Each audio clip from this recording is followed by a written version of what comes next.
Women Artist A to Z by Melanie LeBarge and illustrated by Caroline Corrigan. A is for Angel, Mirka Mora. Mirka made paintings that look like lush forests afloat with colorful angels. Her mix of animals, winged cherubs, and humans swirl together in nature, filling her pieces with the magic of the world around us and inside of us. B is for Box, Betty Saar. Betty is known for assembling materials within a box. She filled the boxes with personal treasures and found objects in order to tell stories, celebrate Black history and culture, and to confront and examine racist stereotypes and images. C is for Color, Helen Frankenthaler. Helen created pieces called colorful paintings, large as fields and full of color. Instead of painting on an easel, she tried something new, laying the canvas on the floor and soaking in it flowing paints that seeped into the fabric. D is for Dots, Yayoi Kusama. Yayoi loves dots, and for more than 50 years she has put dots on canvases, walls, trees, and her clothes and body. She's even created infinity rooms where people can enter and be completely surrounded by dots. E is for Eggs, Kay Sage. Kay was a surrealist painter, meaning she showed ordinary things in a way that is new or unfamiliar. She often put eggs in paintings of landscapes and buildings. Eggs in a hallway? A giant egg leading up stairs. That's surreal. F is for Flower, Georgia O'Keeffe. Georgia captivated the world with her flowers. She would paint the same flower over and over, bigger and bigger, closer and closer. Her art shows us how to look deeply at everything and to see nature in a whole new way. G is for Grid, Agnes Martin. Agnes was inspired by a vision to make grid paintings.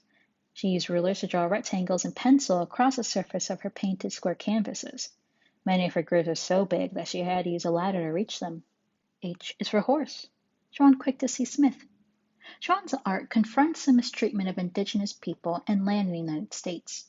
She often includes horses as both a personal symbol, her father was a horse trader, and a political one, reminding us of the ties between humans and nature. I is for Ink, Elizabeth Catlett. Elizabeth created art in many forms, from screen prints to sculptures to lino cuts that used ink. She often centered the experiences of women and children, sculpting and stamping images of African American imagination, activism, and love into art. J is for Jolly, Judith Leister. Judith was a painter more than 300 years ago. Many thought her Jolly paintings had been made by men because working female artists were so rare at the time. It is easy to spot her work, though. She always painted a star in her signature. K is for Kitchen, Leonora Carrington. Leonora's paintings of magical, mythical creatures began in the kitchen. She mixed eggs and pigment to make a paint called egg tempera. Just like a chef or a scientist, Leonora loved transforming ordinary ingredients into something magnificent. L is for Line, Carmen Herrera. Carmen paints large blocks of color side by side onto canvases so that the space where the two colors meet, lines come to life. She spent more than 10 years painting a series of only white and green, called Blanco y Verde. M is for Marble, Edmonia Lewis. Edmonia sculpted mountains of marble into smooth, life-size human figures. While perfecting classic techniques of sculpture, she carved out the stories of Native Americans and newly freed Africans and West Indians. N is for Nature, Maya Lin. Maya uses natural materials, often recycled, such as glass, metal, wood, and dirt. Her work helps us think about environment by resizing and reimagining parts of nature, such as when she constructed a whole field of rolling hills to mirror the ocean's waves. O is for Opposites, Hilma af Klint.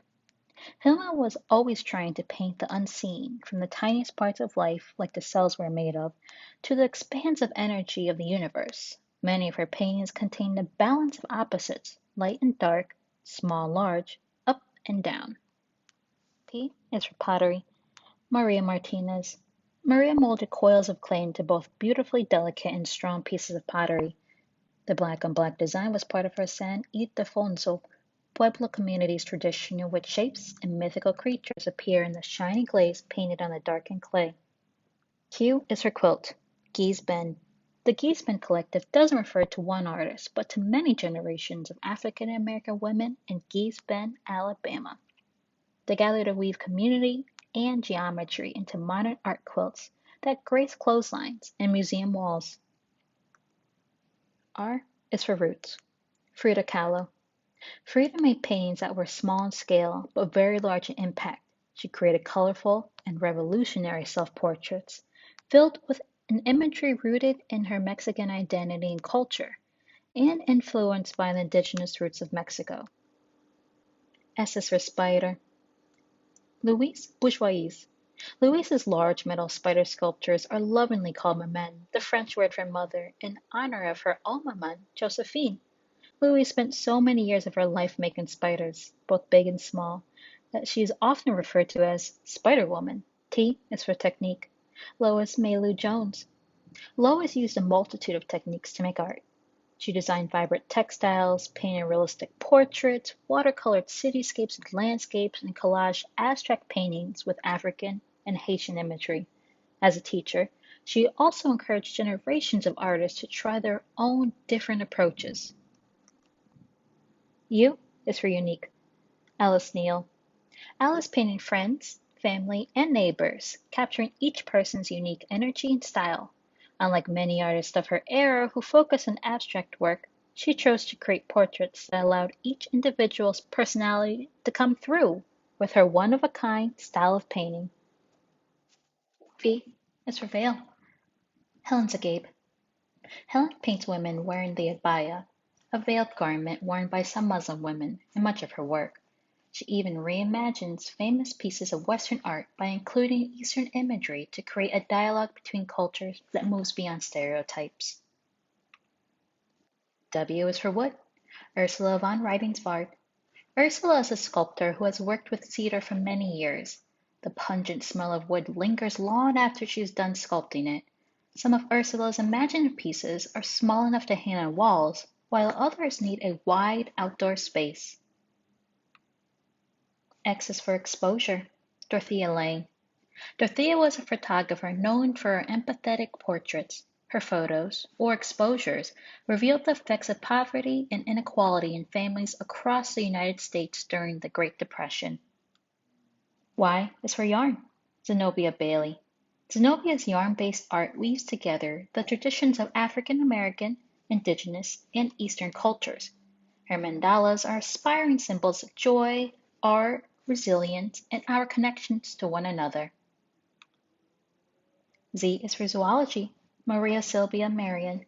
Maria collected and painted insects from a young age, creating her own view of the world and her own type of zoology.